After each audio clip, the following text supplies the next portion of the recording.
Don't forget to subscribe and leave a comment on this video saying I subscribed. Let's get into it.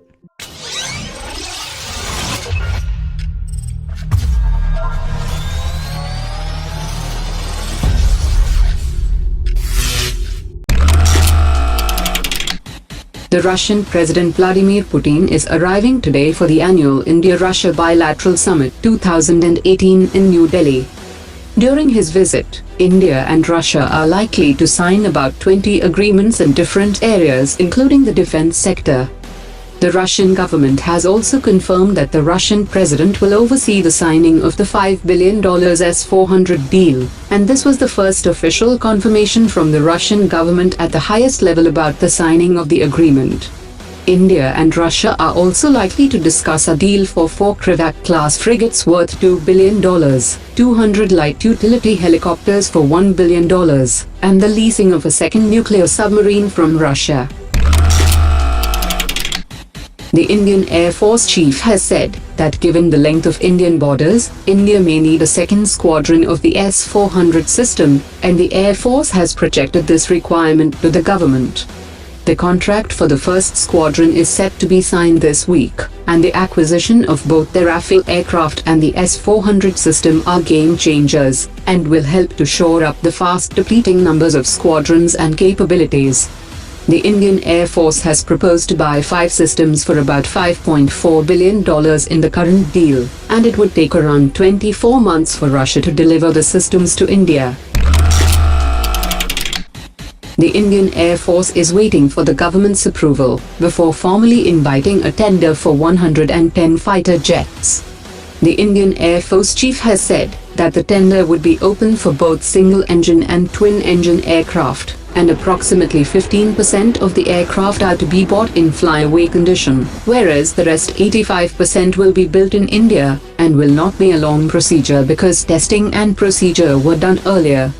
He also added that following the failure of the decade-long negotiations with Dassault Aviation for 126 fighter jets, the Indian Air Force has become wiser, and this time the proposed procurement of 110 fighter jets will be quick and hassle-free.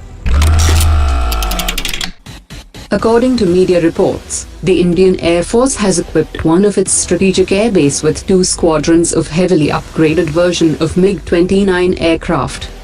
The upgraded aircraft has glass cockpit, air-to-air refueling system, enhanced fuel capacity and is compatible to carry all the latest systems. The upgradation of another squadron is going on, and would be completed by the end of this year. From 26 September to 3 October, a series of 6 flight trials of the indigenous Beyond Visual Range system was conducted by the Indian Air Force, as part of final development trials of the system, and all the mission objectives have been met, and the system is expected to be inducted into the Air Force in 2019. The trials were a combination of complex tests for engagement of pilotless target in different modes of maneuvering at medium and long ranges. Enhancing their strategic relationship, India and UK are planning to increase the joint training between their navies through carrier group operations. The UK's Permanent Secretary of Ministry of Defence, Stephen Lovegrove, has said that he has discussed issues on training of Indian forces and carrier groups with his Indian counterpart.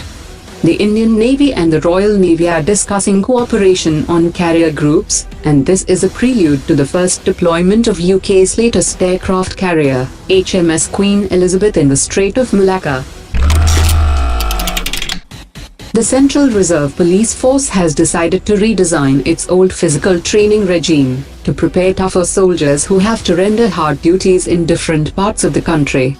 This decision assumes significance, as the government had announced a mega recruitment drive in the Central Armed Police Forces, with the hiring of a total 54,953 personnel.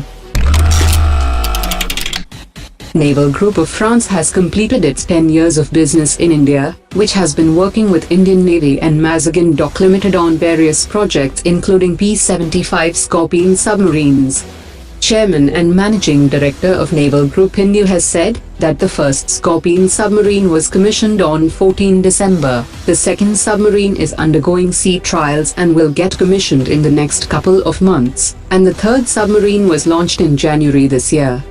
Naval Group is also proposing to assist the Indian Navy in the best adapted manner to ensure optimized operability and sea time of Indian Navy's P-75 submarines.